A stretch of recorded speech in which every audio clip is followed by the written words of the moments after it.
But for right now, we're going to mute everybody.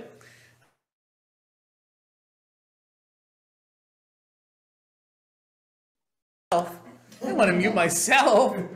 Why would I mute myself? That doesn't make any sense. Okay, great. I'll spotlight. No.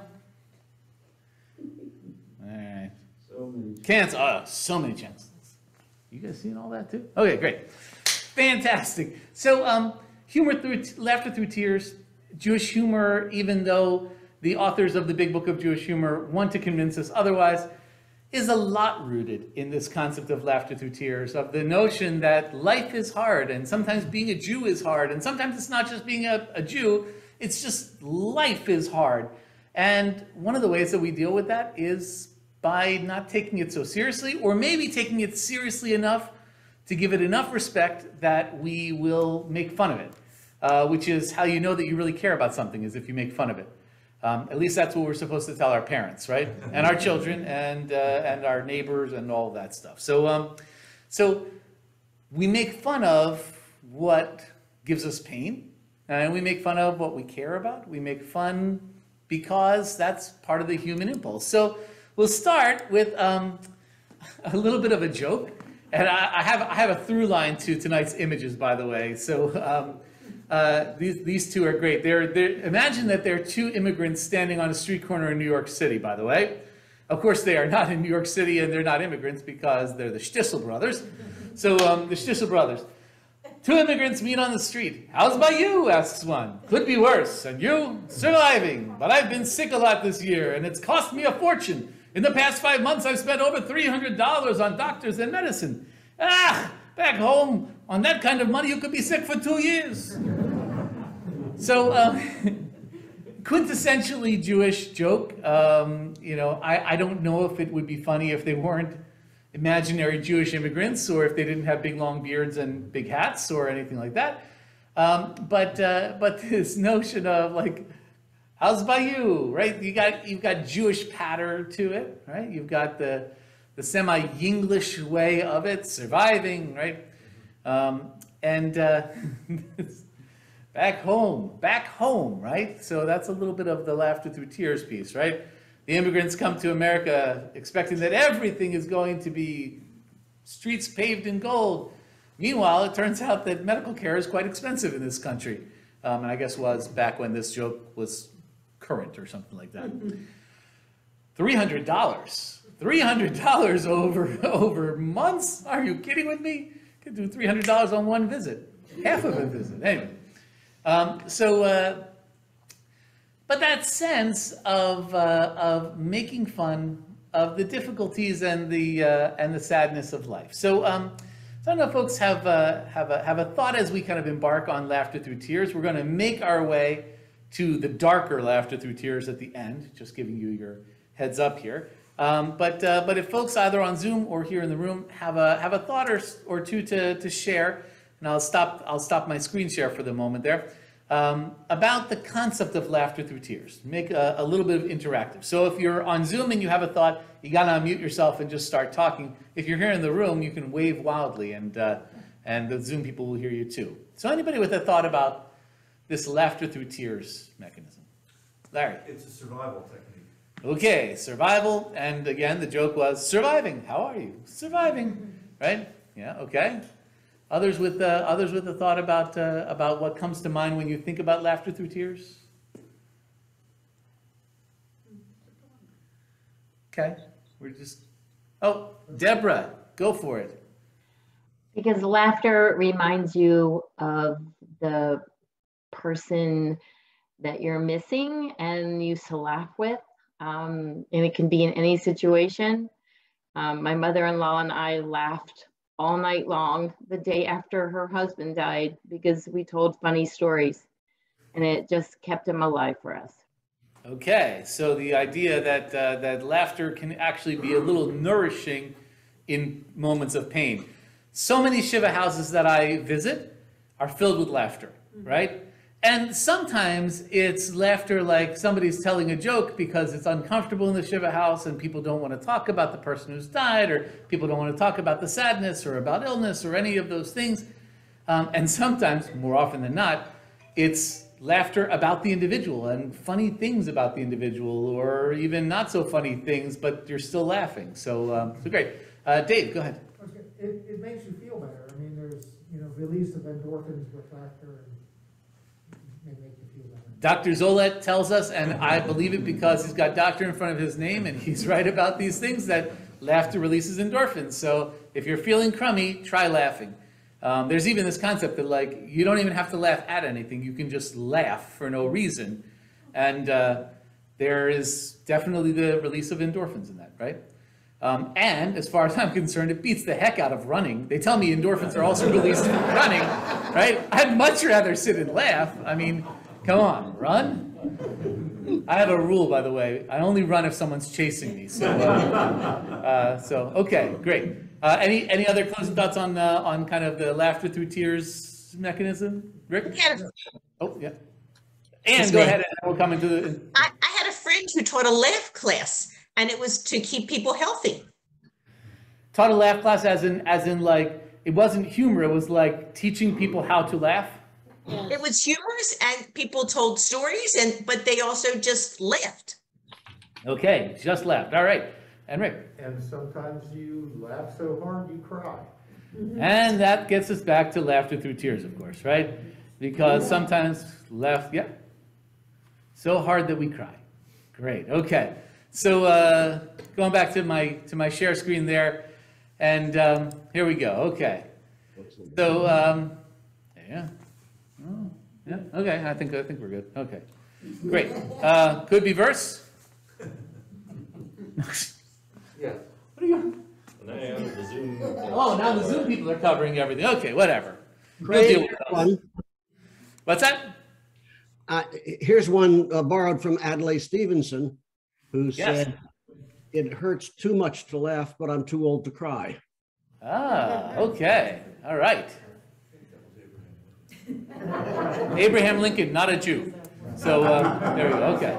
Well, Larry heard the first one. So of course, now did I share with sound is the question. I need to reshare this and get it out there with sound, because of course I'm going to share my sound, get it out there, and here we go. Okay, so Fiddler on the Roof, right? Very few things can compete with Fiddler on the Roof, with Tevye, with Topol, right? And Fiddler on the Roof in and of itself is a play based on a collection of short stories turned into 4 movies, right?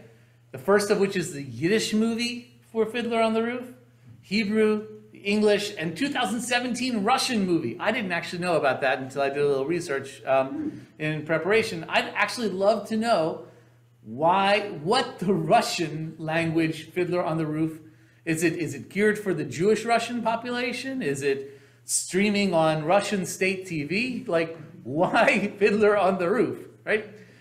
If there ever could be a trope, so somebody has to at least see the Russian Fiddler on the Roof and then see if everything has been changed in the story, whereby Tevye swears allegiance to Putin, and then, But Fiddler on the Roof in and of itself is a universal story. So Fiddler on the Roof has been performed and translated into basically every language around the world. Fiddler on the Roof is impactful because it's a family story. It's a story about families. It's an immigrant story. And so every minority population understands it. But let's be perfectly honest. It is at its heart a very, very Jewish story. And not just because it's Tevye, and not just because it comes from the Yiddish, from Shalom Aleichem. And I would say specifically and most clearly, this song, which will give a little bit of the English language, the conclusion of the English language version of this song for us, and then I'll kind of give why I think it's an interesting piece to latch onto. So of course, if I were a rich man, I'm going to mute myself in here, which I think is going to allow everyone to hear better on Zoom. So first I mute, and then, first I got to get myself some of my participants back. And Ann Dolcher will wave her hands wildly. If she can't hear, she'll be like, "No, I can't hear." And if she can, she'll give me 2 thumbs up and all that stuff. So All right, muting myself.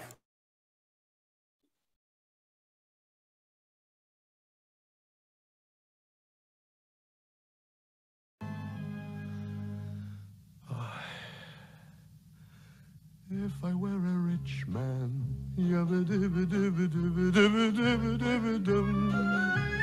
all day long I biddy-biddy-bum. If I were a wealthy man, you wouldn't have to work hard. Yabba-dibba-dibba-dibba-dibba-dibba-dibba-dum. Lord, who made the lion and the lamb, you decreed I should be what I am.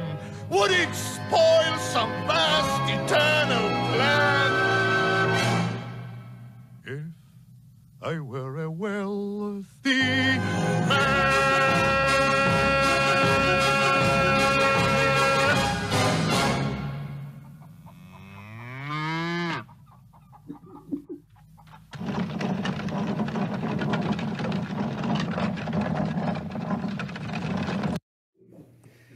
All right, so of course, if everybody goes like this and does the Tevye dance, you'll all feel good too, because that's also good for you. It gets the endorphins. It's as close as I'm getting to running.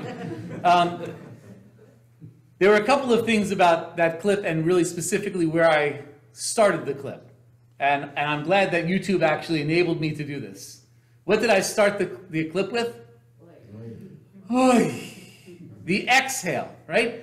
And Topol playing for the. He's not the only Tevye, right? There are multiple other Tevyes, but I think for many of us, he's kind of the Tevye. He's the one who kind of solidifies in our minds. And I think just that exhale that introduces the final verse. And then there's the other reason why I let the clip go a little bit beyond the last strains of the song. One is so we get the moo. But what's funniest about this clip? When he shakes his boot from the poop in the barn at the end, right? It was nice to imagine for a moment that I was rich, right? It was nice to imagine. And so much of Fiddler on the Roof is kind of concentrated on that. We can imagine what we don't have. But you know what? We have what we have, right? This is the reality that we're dealing with. The Cossacks are coming. We have to leave Anatevka. It'd be nice to fantasize about what else is there. And that might make us feel good for a moment, even to imagine the seat by the eastern wall, right? And at the same time, we have what we have. We are where we are. There's actually a great little detail to "If I Were a Rich Man," and the question that I would ask is whether anyone knows what the song is called in Yiddish or in Hebrew. Oh, okay. Do you remember? Rothschild. Yeah. So in Yiddish. No, not there. Go back. Okay, great. Ah, not two back. One. There we go. Okay, great. So did I actually? It was supposed to be up there. Come on. Yeah. Okay. If I were a rich man is in Yiddish, if I were a Rothschild, and in Hebrew, Lu Hayiti Rothschild. If I were only a Rothschild. So the original, really, the Yiddish musical on which the Hebrew is built, on which the English is built, right? If I were a Rothschild. Now, is that funny? Or funnier than if I were a rich man, if I were a Rothschild? It depends who's the audience. Universal. It's more universal. It depends who the audience is. So when you hear "If I Were a Rothschild," what do you think? Jewish. Okay, that's for a Jewish audience only, okay? Because, to be a Rothschild, okay. Today, by the way, if you said "If I Were a Rothschild," somebody would shut you down or cancel you for being anti-Semitic, right? You can't talk about Rothschilds. Nobody's allowed to talk about Rothschilds now, right?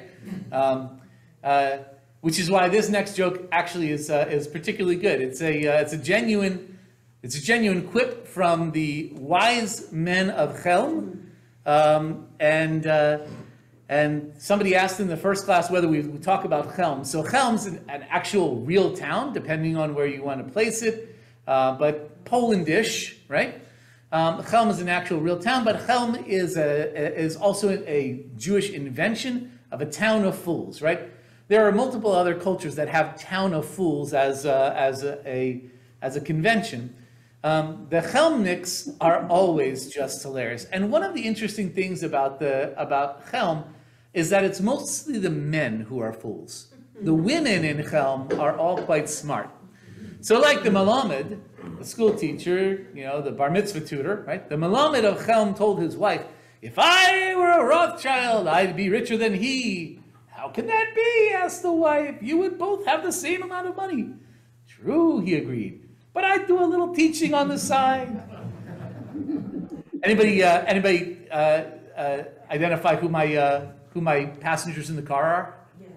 Right? Also Shtisel, Tzvi Aryeh and his wife, and Toby, and I think they work very well for the "I do a little teaching on the side," because Tzvi Aryeh is like, he's just always Nebuch, and he's exactly the one. "If I were a Rothschild, I would do a little teaching on the side." And she is perhaps one of the smartest characters in the whole show. And that is when she gets the car. That's right. That's when she gets the car, and there's some very funny elements to Shtisel. We're not actually watching any Shtisel tonight. I was trying to find a good image of a Hasidic husband and wife, and it was this or Unorthodox. And there was nothing funny about Unorthodox. So Shtisel at least is sometimes quite amusing. So anyway, so the stories of Chelm are oftentimes about the ridiculousness of the world and the difficulties of living in a world that is sometimes quite painful and difficult, and doing so with a little bit of a sense of humor. So we're taking a couple of steps further into laughter through tears. I'll pause there for any observations or thoughts, or if people have actually seen Fiddler on the Roof in Yiddish or in did anybody see the Fiddler on the Roof in Yiddish that was in New York City a few years ago? There was a revival in Yiddish. I really wish I could have gotten up there. Yeah. They say you didn't really need to understand the Yiddish to understand it, so which is good because I wouldn't. So, all right. So anybody on the Zoom chiming in there? No. Okay. All right. So maybe somebody on the Zoom is going to be our quick reader on this slide. Humor is one of the most. So somebody is unmuting themselves on Zoom and taking the reading responsibilities for the moment. I can do it. All right, take it away. Humor is one of the most effective ways of confronting adversity and coping with difficult situations, especially when we have little control over them or none at all. By laughing at our fate, it is as if we were stepping out of a situation and looking at it from a distance, as if we were outside observers, so to speak, writes Rabbi Reuven Bulka. By so doing, we gain the ability to transcend the circumstances which may be the cause of our anguish. Theodor Reich, a disciple of Sigmund Freud, who settled in New York in the 1920s, remarked that life is often tragic and sad. By joking about it, we succeed in transcending the tragic character of an event and bringing it under our control. By using humor, the lament often turns into laughter, remarked Reich.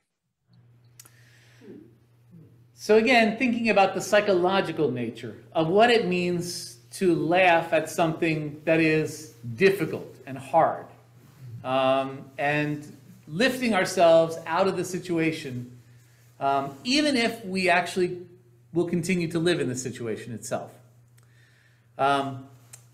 So there was a stage show, pre-COVID world, of course, stage show of the popular webcast Old Jews Telling Jokes.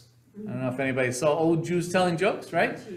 Old Jews Telling Jokes was close-ups on old Jews. By the way, the old Jews were mostly folks in their 60s and 70s, couple of people in their 80s and their 90s, but it's mostly people in their 60s and 70s. So that's a little bit of a question as to what the old Jews telling jokes. And then there was a stage show that traveled around, and it was mostly an improv show. And this improv show had a brief stop in Baltimore. Did anybody see old Jews telling jokes during its brief stop in Baltimore? Does anybody remember what happened during its brief stop in Baltimore? So my second cousin, Philip Roger Roy, is an actor, frustrated actor, and a theater producer. And Phil Roy was the producer of Old Jews Telling Jokes. And so he traveled with the cast, and during their stop in Baltimore, I think it was the second performance, I think they were supposed to have 4. During the second performance, one of the performers was ill or absent or whatever and didn't go on. And instead, my second cousin, Phil Roy, went on. And he told a joke. And the joke that he told got the rest of the performances in Baltimore canceled. People stormed out of the theater. They were angry. They called, I think it might have been the Gordon, I don't know. They threatened to cancel their subscriptions if you don't get this thing off of the stage. Everybody was offended by the joke. So, of course, should we tell the joke? Of course we should tell the joke. And Philip, of course, he was the producer, so he had kind of executive decision. He could decide whether he wanted to, what jokes he wanted to tell that night. And I did find it on a website. So we have it in written form here. This is not actually Phil telling the joke. I wish there was video. I wish there was video. There's not video of that night, at least as far as I know. I'll have to ask Phil next time we talk. But first part of the joke. Old man Cohen has never taken a vacation in 40 years of running Cohen's Nails. His son has been trying to convince him lately that he can handle everything and doesn't need his father's oversight. So finally one day the old man decides his son is indeed experienced enough to run the family business. So he and the missus fly down to Florida for a much overdue vacation. The first day on the beach, he spreads out in his shades lounge chair, sipping his cool drink, and opens the national newspaper. Inside, he sees a full-page ad with a picture of a semi-naked man hanging on a giant crucifix with this caption, "Even then they used Cohen's nails." Old man Cohen nearly chokes on his drink. He whips out his cell phone and calls his son immediately. "Son, you gotta cancel this ad. It's all wrong." "No problem, Dad," says the son. "I'm taking care of it now. You don't worry about a thing. I can handle it. It'll all be fixed by tomorrow." Old man Cohen calms down and begins to enjoy his vacation. The next day, again, he walks out to his chaise lounge chair at the beach, sits down and opens the newspaper. There he sees another full-page ad, another crucifix, no one hanging on it, but a body slumped on the ground underneath, and this caption, "They should have used Cohen's nails." So, Phil didn't write this joke, by the way. Don't blame my family for this. I mean, you can blame me for bringing it tonight. This closed the show. This was, people were, now, Old Jews Telling Jokes was a mostly Jewish audience. This is only 5 years ago, give or take, somewhere in there. It's while I lived here. And why did this close the show? Why did Jews call the Gordon and threaten to cancel their subscriptions or boycott the JCC if they didn't cancel this show on account of this joke, right? This joke speaks to everything. Go ahead, Danny. I think they were worried about backlash, right? People would give, sort of anti-Semitic, backlash to the joke. So when I process this joke and put it up on Temple Isaiah's Facebook page later on so that we can have captions on it, That will be the last time you'll be rated the #1. For those on Zoom, Phil just said that'll be the last time that I'm rated the #1 clergy person in Howard County. So, that's pretty funny. Maybe I'll have to rethink the whole Facebook nature of this. I don't know.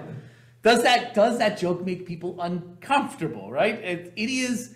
Now, let's take this joke apart. Not, when you have to explain humor, of course, it becomes completely unfunny. It was funny enough the first time around. Now we can actually be a little pedantic about it, of course, because an insider to religion would take a look at this and say, okay, number one, there must have been nails used in the crucifixion.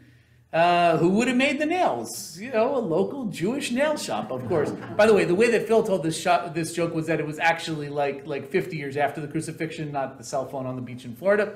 But anyway, I don't know if that makes a big difference.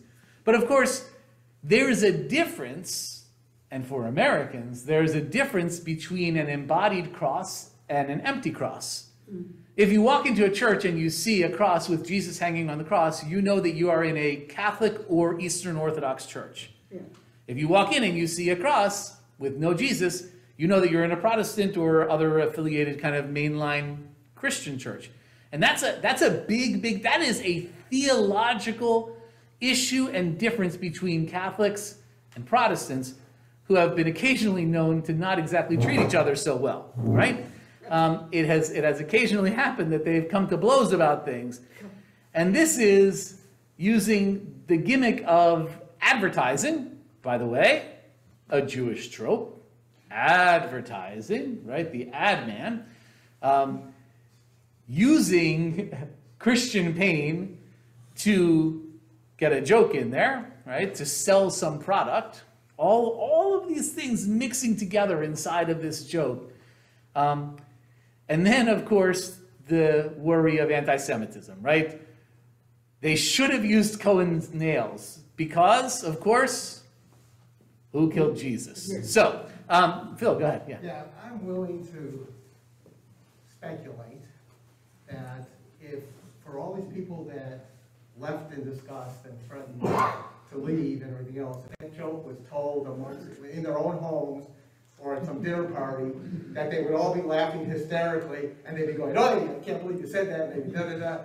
But because they were in this public venue, and like Denny said, everybody afraid of this backlash, it all of a sudden became the most horrific thing that they've ever heard. Okay, so again, it gets to the question of audience, right? Who's the audience for this? The difference between if I were a Rothschild or if I were a rich man.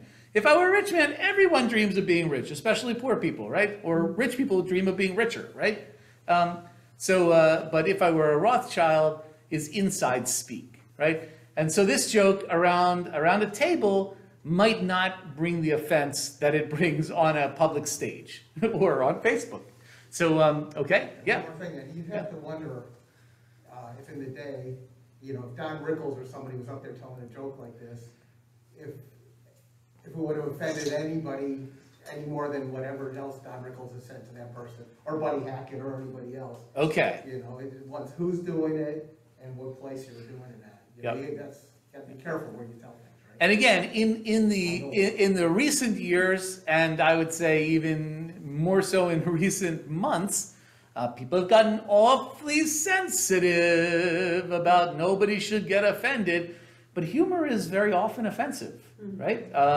So that's kind of baked in there. Dave? I was going to say that, you know, one of the themes that came up last time was this idea that Jewish humor revolved around laughing at ourselves. And I think this joke, you know, putting political correctness aside, it's crosses the line in the sense that it's using someone else's pain. Using someone else's pain, okay. Yeah. Got it. By the way, it's also a joke about father, son, or family businesses, right? Family businesses are painful, funny things sometimes, right? You know, the father finally gets to the beach in Florida, and this is what the son does. No wonder why he's never had a vacation, right? But yes, so Dave kind of points out this question of when you use someone else's pain in your joke. So is it only okay to make use of one's own pain when doing humor? So and that's a broader question than Jewish humor, of course, because as we said in the last session, every ethnic group has their element of self-humor. So great. Others, anybody on Zoom want to make a comment before we go on? And yeah, or Bruce? I'm trying to think, would I tell my wife this joke? Would you? I don't think I would. So here we go. So the question was, would I tell my wife who's not Jewish this joke? And of course now we put the question of, was the audience at All Jews Telling Jokes all Jews? Was it Jews and their non-Jewish significant others? Was it Jews and non-Jewish significant others and people who said, I like Seinfeld, sure, I'll go, and have no context of Jewish humor? So yes, great, excellent, okay. And of course, let's be honest, and this is to Dave's point too, the joke makes fun of possibly the most important moment in Christianity, right? It makes light of the crucifixion, you know, the most singularly important moment in Christianity. Would I tell this joke at the Interfaith Ministerium meeting? It really depends on which pastors were there, by the way. I think a couple of them would think it was hilarious, but not most of them. So, great. Yeah, Elliot. This is the second time you said every group has jokes they tell about themselves. I was just wondering, are you aware of any Muslim jokes? Any jokes that are told in that community? They seem to be humorless. So what's interesting is actually there's definitely an element of Muslim humor, and if you watch, there are actually a number of Muslim comics on Netflix right now who've done series recently.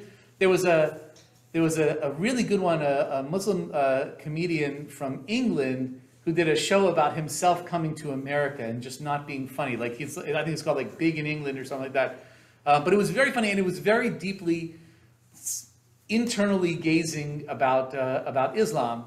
That said, there are also repercussions, and it depends on what society one lives in. Cartoons about the Prophet, not so funny to most traditional Muslim societies. So yeah. By the way, I mean, we'll get there, but humor about the Holocaust, we'll see. You know, hang with me for a moment or two. But anybody unmuting themselves on Zoom for a comment before we move on? Oh, Marilyn, I think you are talking but not unmuted. Now you're there. I can't figure out what's mute and what's unmute.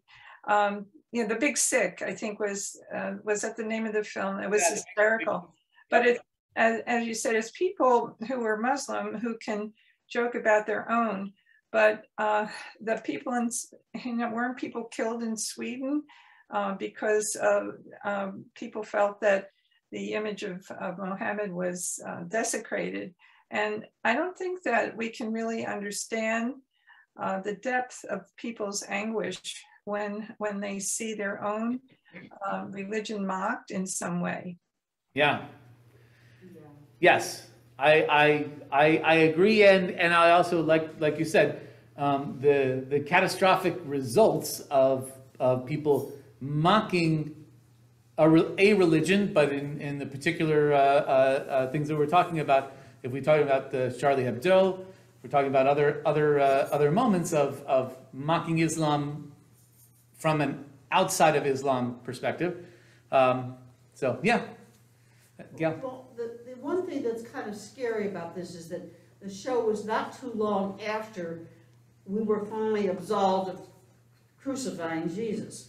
So, while I don't find it offensive, and I think it's funny, it's kind of scary that it puts us back in that situation. Yes, okay. So Jews making jokes about crucifying Jesus, yeah, okay. By the way, I didn't bring her tonight because it's hard to get real good clips of Sarah Silverman where she's not really just dirty. I mean, really, really dirty. But in her special called Jesus is Magic, she owns the crucifixion in every sense of the word. Instead, actually, and that's actually a pretty good pivot, because I want to share out a wonderful Jewish comedian, my opinion, a wonderful Jewish comedian who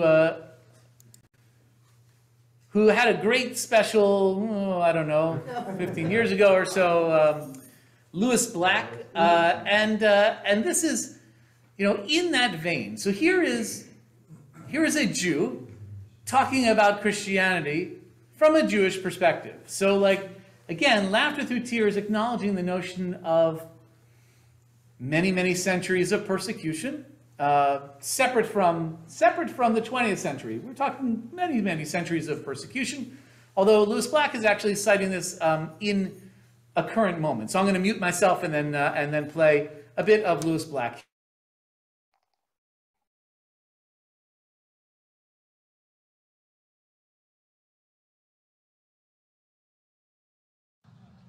And why does he believe that? Because he read it in the Old Testament, which is the book of my people, the Jewish people. And that book wasn't good enough for you Christians.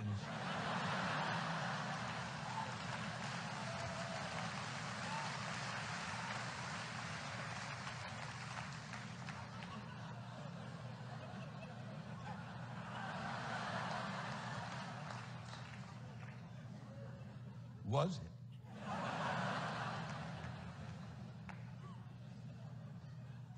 He went, no, we've got a better book with a better character. You're going to love him. And you called your book new and said our book was old.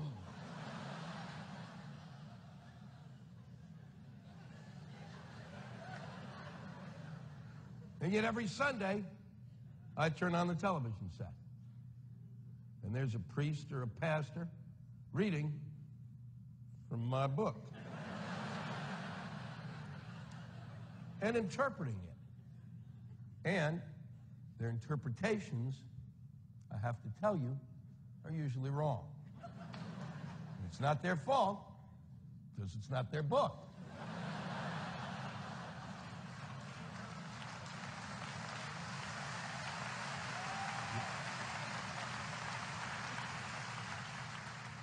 You never see a rabbi on TV interpreting the New Testament, do you?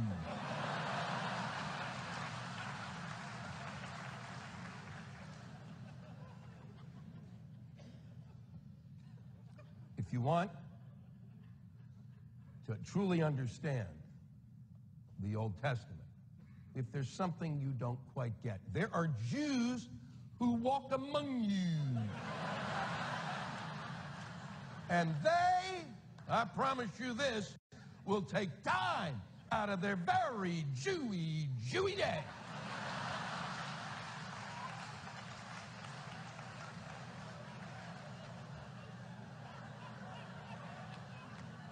And interpret for you anything that you're having trouble understanding, and we will do that if, of course, the price is right.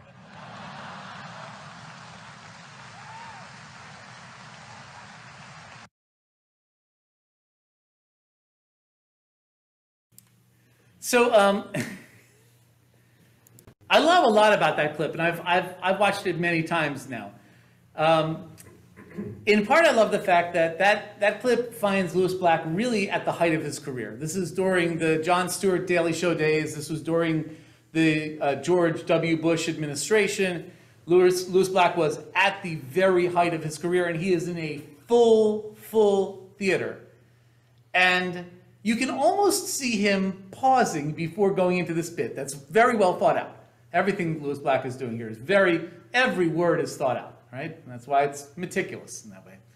And you can almost see him in the clip pausing and saying, am I safe saying this right now?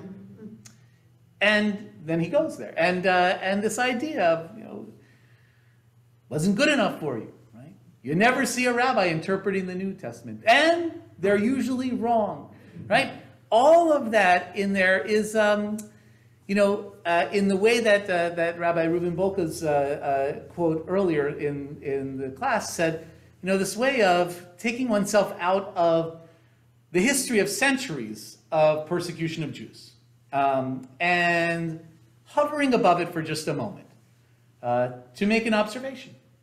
And in this moment, I would say there are plenty of places where I can look at Christian conservatives and say they're offering as a justification for policy decisions which I don't find religiously compelling my book, and they're interpreting it wrong. So there's so much truth in what Lewis Black is saying, and I almost wish. Although, who am I to criticize Lewis Black's humor? I almost wish that he didn't have the last part. if the price is right, because that just goes into the absolute Jewish trope of money. So, but he's Lewis Black and I'm not. Any kind of thoughts on the Lewis Black piece, Judy? The way he uses the pauses and the stops and the quiet builds the drama of what he's saying. So it's very theatrical. Yeah. In that sense. Yes, his pauses are great, and he's obviously, he is playing with the audience. He is in with them and reading them. The question is it a particularly Jewish style of talking too? We often associate Jews with like rapid fire, rapid fire, rapid fire, but there is also almost a Talmudic element to what he's doing. It almost sounds like he's giving a Talmudic lecture. So, yeah. And building his case and building the points. Mitch. If you listen to it at the beginning, the laughter sounds apprehensive. It's like he doesn't have the whole crowd until he says, again, and I go back to what I said last week, self-deprecating at the end, if the price is right. Yeah. Then it's like, okay, well now I'm joking about my people. Everybody's welcome to laugh at that point. I made fun of you. Right. Don't worry, I'll make fun of myself. Nervous laughter beforehand, because not everybody's laughing, but at the end, yeah, everybody can laugh because I'm talking about me. Good. Self-deprecating, definitely. And again, laughter through tears doesn't need to be of a political or a religious nature or about world history. It can be laughter through tears, just laughing at the misery of one's own life, like spending $300 on healthcare. So, great. Joel? I was going to say, actually, bringing together what you just said here with before, the separating yourself from the event, the history, the moment and making the humor there. Going back to Tevye, the physical humor there, or the way he did the Tevye dance and everything like that, that's the history of the sad moment, is the being in the shtetl and not being a wealthy man, but the physical humor separates that out and lets you laugh at it from. Great, beautiful. Anybody on the Zoom want to make a Lewis Black comment? I would. I think there's an element in this that I just figured out, that Lewis Black could say that at the end, but nobody else could. Nobody who wasn't Jewish could say that. And it's funny, but it's also a little, it speaks to it. Yes. It stings, I'm hearing in the room. So Toba, I think that's probably a good addition to you. It speaks to it. It stings a little when you hear it, right? Yeah. Okay. Great. Good. Others with the comment that they want to jump in? Yep. Larry. Going back to the last story about the crucifixion, you said that making fun of the most important moment in Christianity, it begs the question, are there any topics that are off limits for humor? I know in the 60s, a very popular TV series was Hogan's Heroes, which was not a concentration camp, but a POW camp. And the Nazis were made to look foolish, and it was popular, but to some it was deeply offensive. So are there any topics that are off limits? And if the answer is yes, then who gets to decide that? Well, on Larry's question of are there topics that are off limits, we'll get halfway there with this, because I hope this is your mandatory evening dose of History of the World Part 1 in anticipation of History of the World Part 2. So we'll enjoy a couple of minutes with Uncle Mel. Rabbi? Yep. Who was on Zoom asking? It's Elaine Firestone. Hey, Elaine. Part of the humor of Hogan's Heroes that not many people know about is that every single one of the actors who played Nazis were actually Jewish. And John Bonner, who played Sergeant Schultz, his entire family was wiped out during the Holocaust.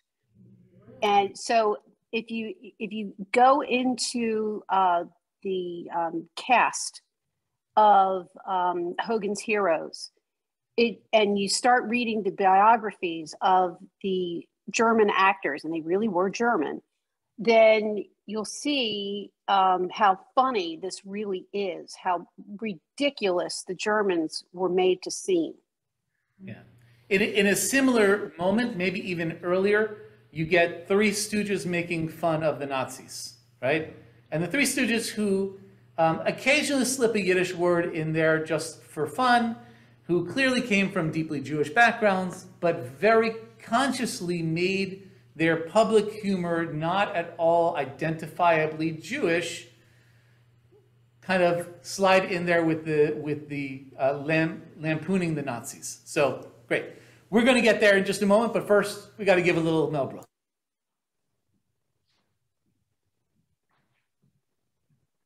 He's coming out with part 2. Yep. Part 2 is coming. Now, they just don't make Hollywood musicals like that anymore. That's the problem.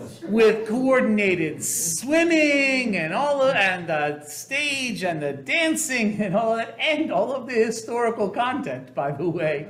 Lots and lots of very historical content. I'll even say, to Mel Brooks' great credit, in the very last minute, he sneaks in there, come on, you Muslims and you Jews. I think he just needed an extra word, but acknowledging that the Inquisition was also, in an equal sense, aimed at Muslims. But so, an interesting point. Jay, yeah? Actually, probably one of my favorite Mel Brooks things was 12 Chairs. And the song that he wrote for that, Hope for the best, expect the worst, the rich are blessed, the poor are cursed. I think that embodies our philosophy. For some of us, it's our philosophy. Hope for the best, expect the worst. It's crazy when I go, I'm going to die. Yep. But it's hope for the best, expect the worst. Yeah. So, taking something as historically devastating as the Inquisition, and I would say that by and large, if people know anything about the Spanish Inquisition, it comes from this movie and that scene. There are not a lot of people studying the Inquisition. It's just really not such a popular topic. But Jonathan Ray, I'm apologizing to Jonathan Ray right now, by the way. It's, he's definitely, but the reality is that there is a lot that you can learn history-wise actually within that scene. A lot of intricacies. Now, of course, not the dancing nuns part or the swimming nuns and all of that, but an awful lot that's encoded in there. The machinery of the torture. The machinery of the tortures, absolutely. It's not exactly historically accurate because you got all of these Hasidic guys, including who was the special guest appearance? Jackie Mason. Jackie Mason of mixed memory, but blessed memory. So Jackie Mason was right there in there.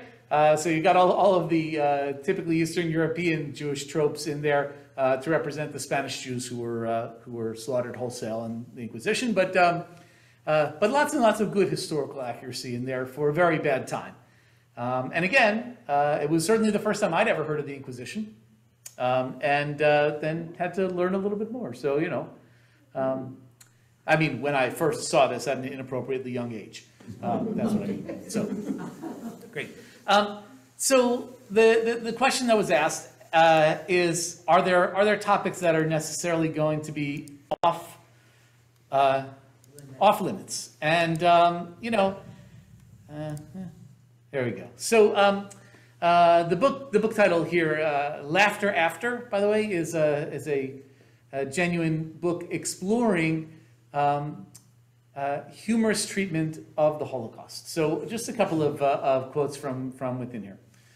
Whether revelations about humor during the war, including jokes, satirical songs and plays and films, or satirical plays in displaced persons camps that mock the Jews' vanquished enemies, humor's treatment of issues surrounding the Holocaust date back to the war itself, the editors of this book write.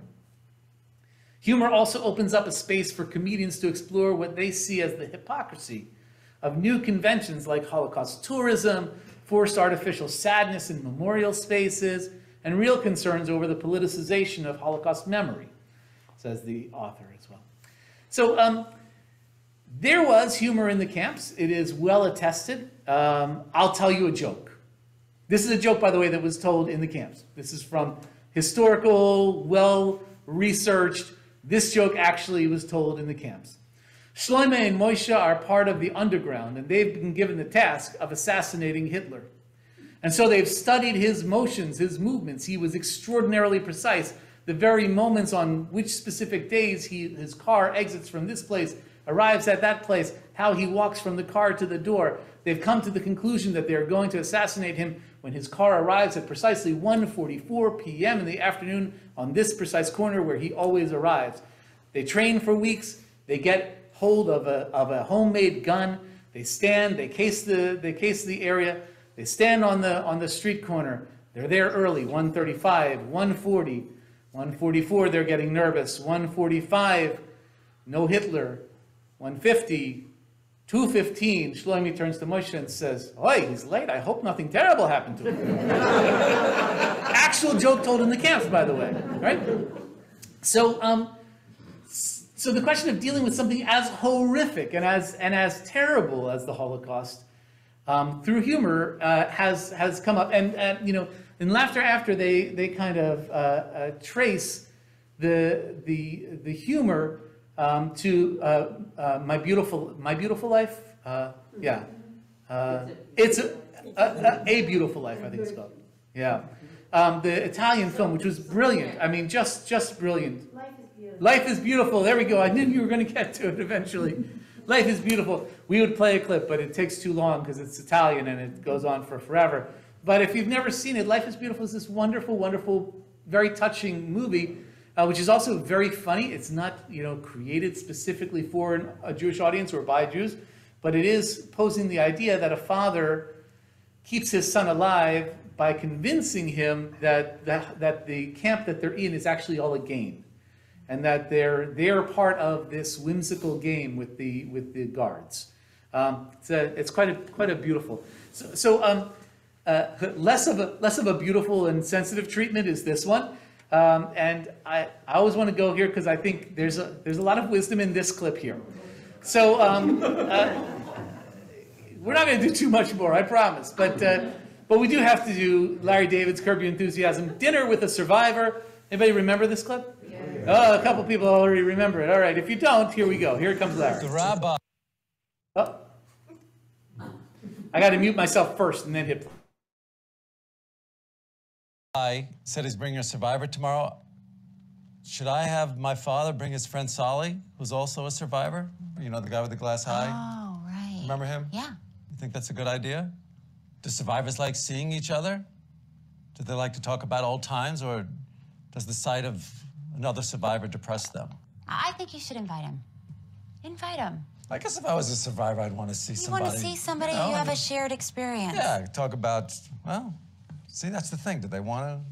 I don't know. Larry. Hello, Rabbi. Hello. Hello. This is Colby. Hi, Larry. Nice to meet you. Where's this survivor? What? He's the survivor. From the television show. Survivor. I was over in Australia. Yeah. I'm a huge fan of Seinfeld. He really is. How is Jerry? He's good. Yeah? Is he still doing stand-up? I just thought you two should meet, you know, fellow celebrities. Uh-huh. Thanks again for having me up. No problem. Okay, I'm gonna say hello to my dad. Okay. Thanks again. Great sense of humor. Thrilled to meet you. Yeah. I'm stunned. It was neat. Hi. Hey. You're the survivor guy, right? Hello, Solly. Hey. Good to see you. You too. Yeah. You have a beautiful house. Oh, thank you. Beautiful. Thank you. There's going to be a dinner? Oh, there'll be a dinner. A delicious dinner. Like it. Yeah. Like it. Hey, Solly. Cheryl and I are renewing our vows on Saturday. Why don't you come keep my father company? Thank you very much. Yeah? Listen, where's the other survivor? This is that tall guy over there. He's from the television show. Survivor? What? So here we are in a region of Australia where, out of the world's 10 most deadly snakes, 9 of them inhabit this region. It was harrowing. You come across a taipan on the trail, you get bit, you're dead. 30 minutes flat. I'll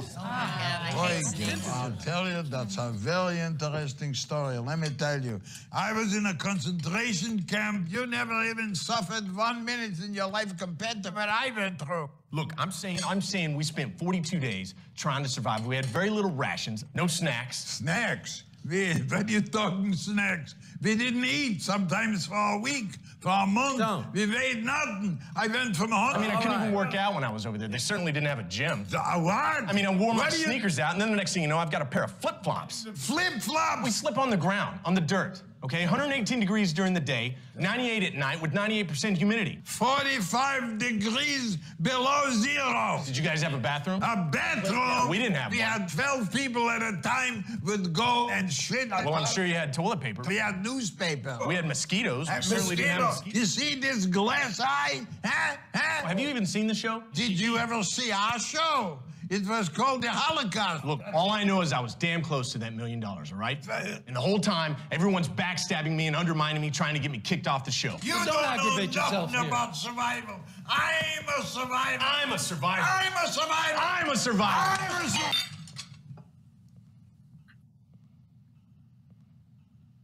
Oh, somebody get a sponge. I don't understand. Why don't you get a sponge? What? I just told her to get a sponge, that's all.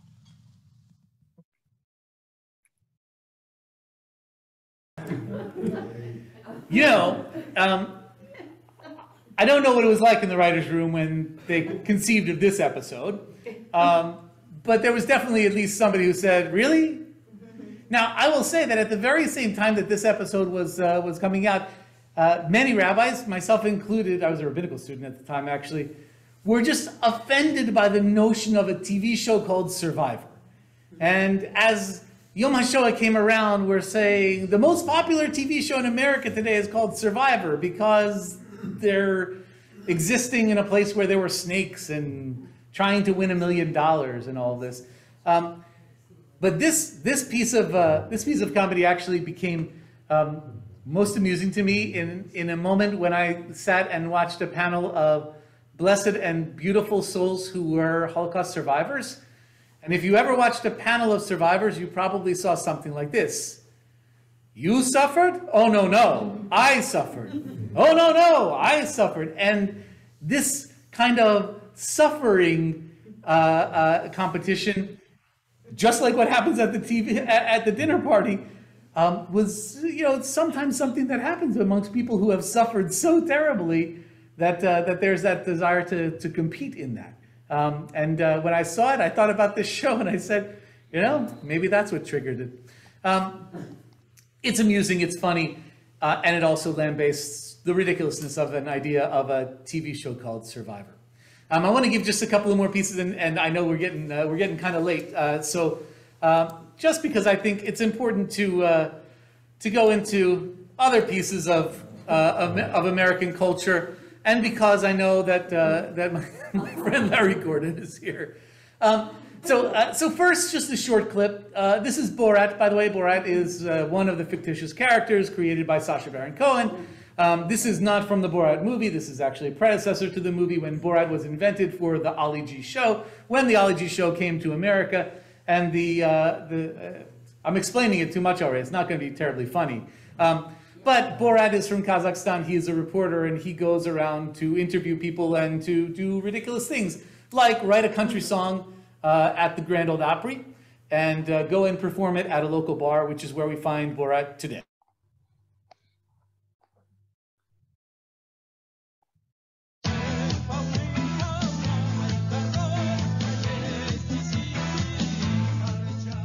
Do you know Kazakh music? No, I'm not familiar with it. Do you know Corky Butchik? No. He is a #1 star. The song Bing Bang. Bing bang dang dang dang dang dang dang dang dang dang dang dang.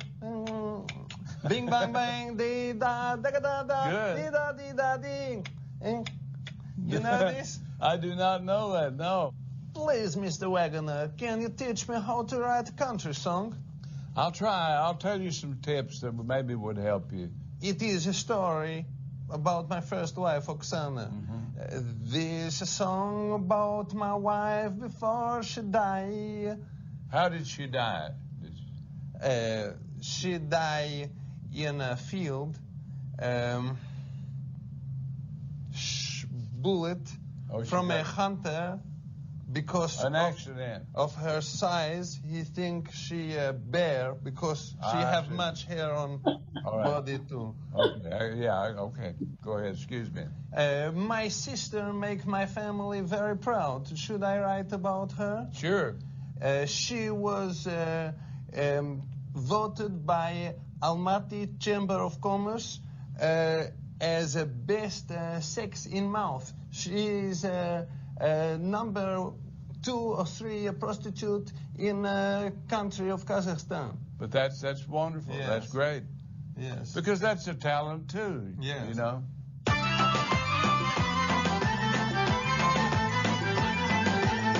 right, everybody, let's show them how we do it here in Tucson, Arizona. Please welcome, all the way from Kazakhstan, they are Barot and his Cowboy Astana Band. Give them a nice round of hoop to holler and holler.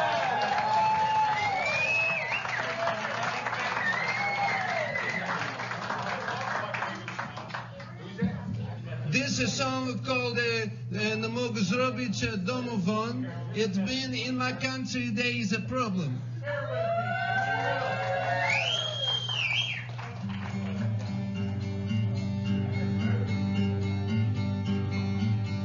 In my country there is problem, and that problem is transport.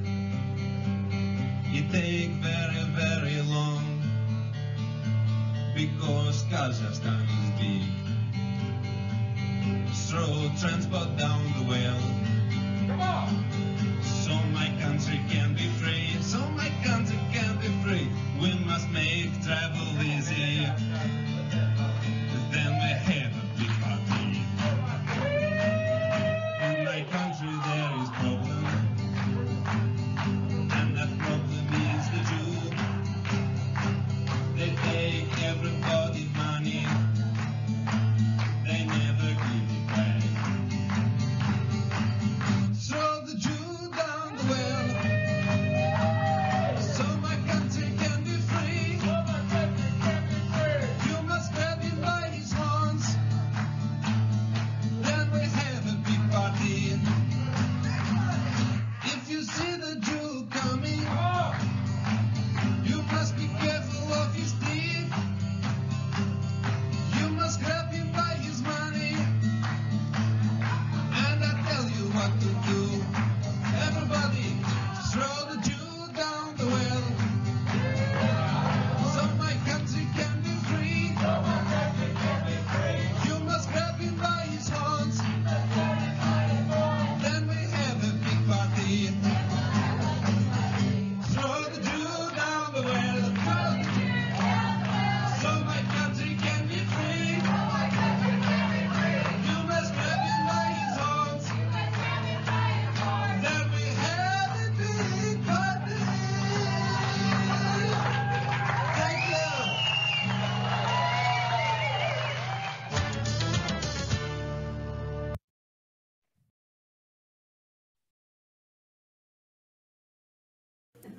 I was going to say considerably less laughter here in the room. Perhaps in the safety of your own homes, that was funnier.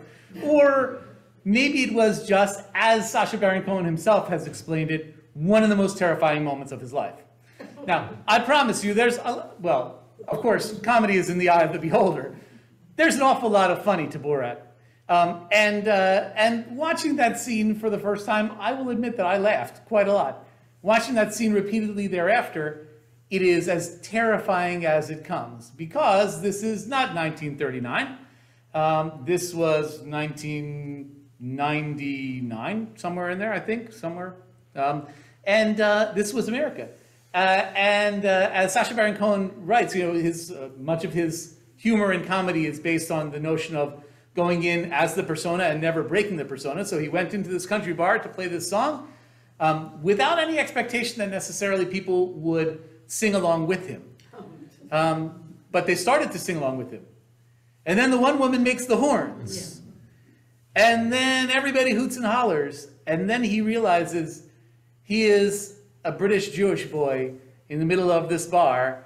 And this, along with many other moments, and especially when Sacha Baron Cohen's kind of hit on aspects of anti-Semitism, he's described as, among the scarier moments. Of course, he continues to put himself in those moments. And for those who are verified fans, we can list off lots of them that Sacha Baron Cohen almost doesn't get out of alive.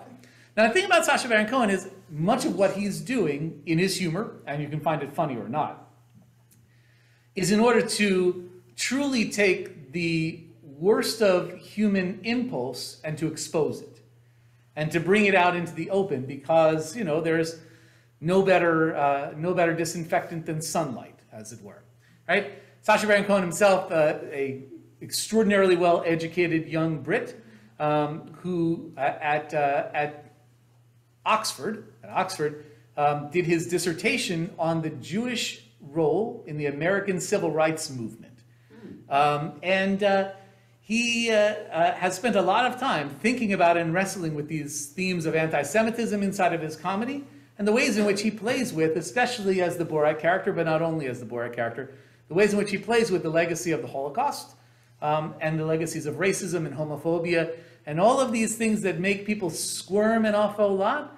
And perhaps he and many others today are about taking it to that next step of squirming humor to try to maybe highlight the ugliness that exists in the world, and by that to perhaps extinguish more of that ugliness. In recent years, he's taken aim more so than anything at Facebook. Now I really can't upload this to Facebook, and the role in kind of spreading hate, and he's done so with plenty of humor. I don't think it's a particularly Jewish scene, or I would show the Giuliani section from the second Borat movie. I had another section from that movie to show, but the time is getting late, and I want to kind of leave a little bit of space for talk and process as we kind of draw Laughter Through Tears towards its end. So Phil, and then we'll go to somebody unmuting themselves on Zoom. This isn't particularly directed at Jews, but it was hysterical and it's surreal and happened this week. One of my neighbors was telling me that he works in a place where there's a terrible bigot in his place of employment, and one of his colleagues was finally fed up with this guy. So he made a donation in his name to the NAACP, and the guy got this big, beautiful thank you note in the mail. The guy who was the bigot. It was hysterical.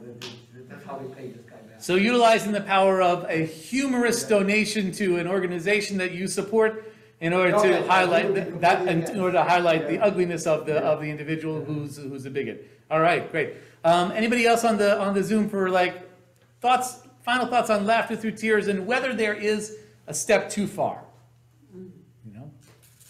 and if so, yeah, Joel. Well, so and we touched on this a little bit, but the audience piece of it, of what's a step too far amongst ourselves versus amongst a different audience. The Sacha Baron Cohen clip you just showed, and the backstory of him. I look at that amongst us. And then I contrast that to the controversy over Chappelle's new show. Mm-hmm. Perhaps a similar viewpoint from him to what he thinks he's doing. Yep. But viewed by different audiences differently. Highlighting the notion of you're going to silence this because it makes you uncomfortable, but the point was to make you uncomfortable. Yeah. Okay. Great. By the way, I've noticed in the last couple of weeks since I've been thinking about comedy and commenting on Dave Chappelle, is that all of a sudden Netflix has like 25 Dave Chappelle shows available. It's kind of an interesting moment and thought in that. All right, anybody on the Zoom have comments that they want to jump in there with? Yeah, Deborah, yeah. Marilyn and Deborah. I think that there's some humor in exposing the hypocrisy, but I can tell you that my stomach is in knots. And so there's been an emotional toll watching this. So that's my comment. Marilyn, maybe on account of that, I'll leave you with the other Borat clip, which I think might make you feel better. Mite. That's a big mite, by the way. Get rid of the knot in my stomach. I'll untie the knot with the other clip because it's more recent. Deborah, go ahead. So I'm going to tag on to Marilyn and talk about the hypocrisy, and we haven't even spoken about the cartoon competition that Iran has for Holocaust cartoons. Yeah. That to me is quite depressing. So the Iranian sense of humor, as sanctioned by the state, would be, make me the funniest Holocaust cartoon. Okay, interesting. Okay, because the question was, is there a Muslim sensibility of humor? So great. Yeah, but don't make fun of the prophet. But don't make fun of the prophet. Yes, of course. Anybody else with thoughts?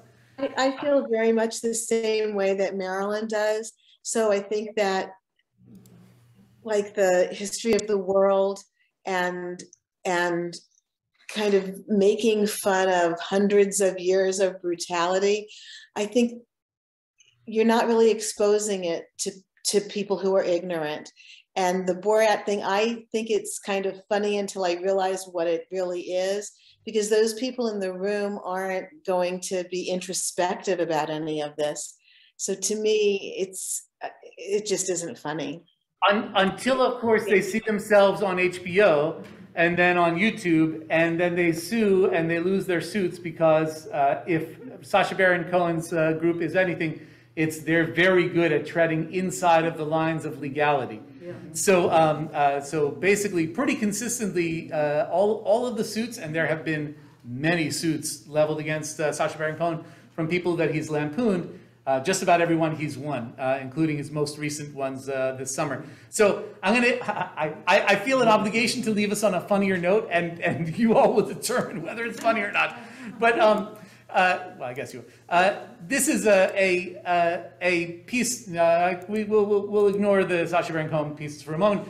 But this is from the second Borat movie, and the setup to this is that Borat has failed in his mission that he's been sent by Kazakhstan to do, and he is completely depressed and he wants to end his life, and he's going to do so in a very, very creative way. Now, this is very clearly not gotcha theater. This is set up very specifically by the Borat folks to make fun of Borat's character. Borat's character is incredibly, incredibly depressed at this moment, also because he has come to the realization that the Holocaust was actually a lie. And so that is what has brought him to the pits of depression. And now we can see what happens in the Borat movie. Maybe, I think it's a little bit more heartwarming. So let's hope so. If not, my apologies, and my third class will be only funny and no disturbing. So I'm going to mute myself, and we'll go out on this clip.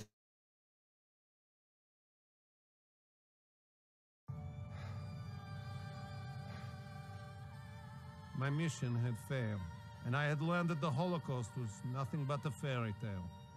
Rather than return to Kazakhstan to be executed, I decided to take my own life. Since I did not have money to buy a gun, I went to the nearest synagogue to wait for the next mass shooting, disguised as a typical Jew.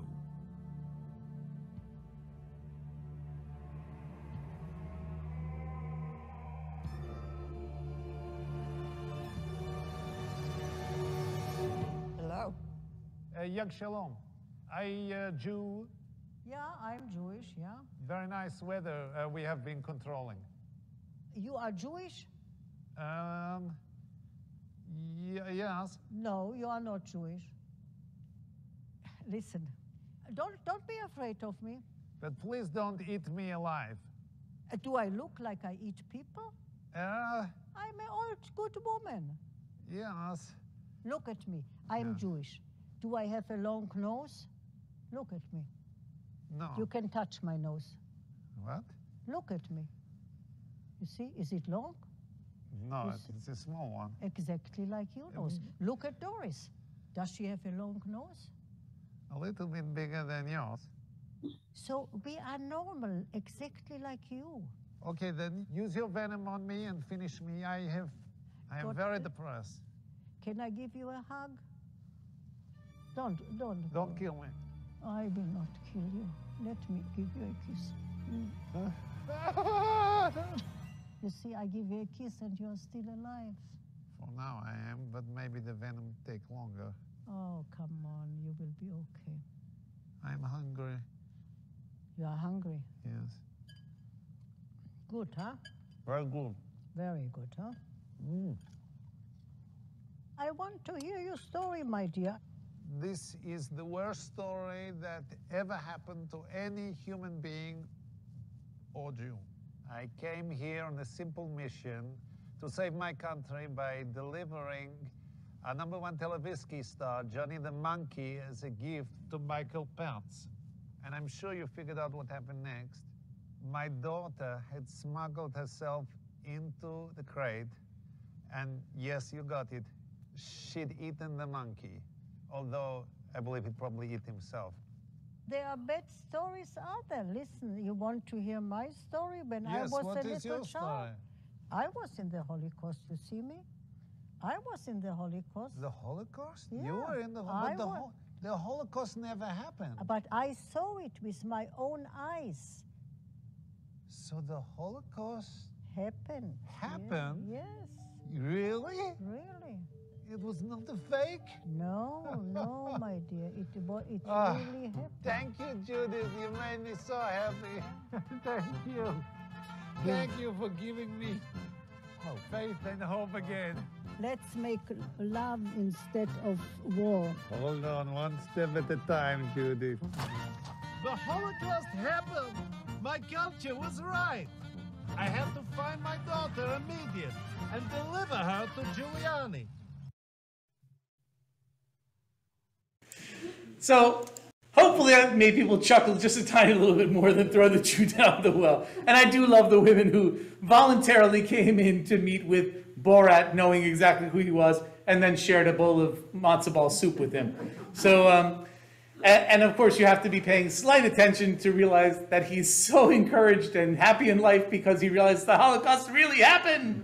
And, you know, lambasting the tension between, you know, the Holocaust never happened, but the Jews are terrible and it should have happened. That kind of dual thought in the darkest of places. So with that, laughter through tears, tears and laughter, put them all together, and what do you got? Jewish humor and lots of other humor, and a lovely evening spent together. So I thank everybody for coming out tonight, either on Zoom or here. And just as a reminder, we've got 2 more sessions. Next week, we're going to take a look at kind of American Jewish humor and the ways in which American Jewish humor has maybe kind of like filtered out into the broader concept of American humor, or underscores the broader concept of American humor. We'll see if there's something distinctly American about that. And then in our last session, we will read from right to left and look at Israeli humor. So again, thank everyone for coming out tonight. And I'll stop the recording there. Thank you.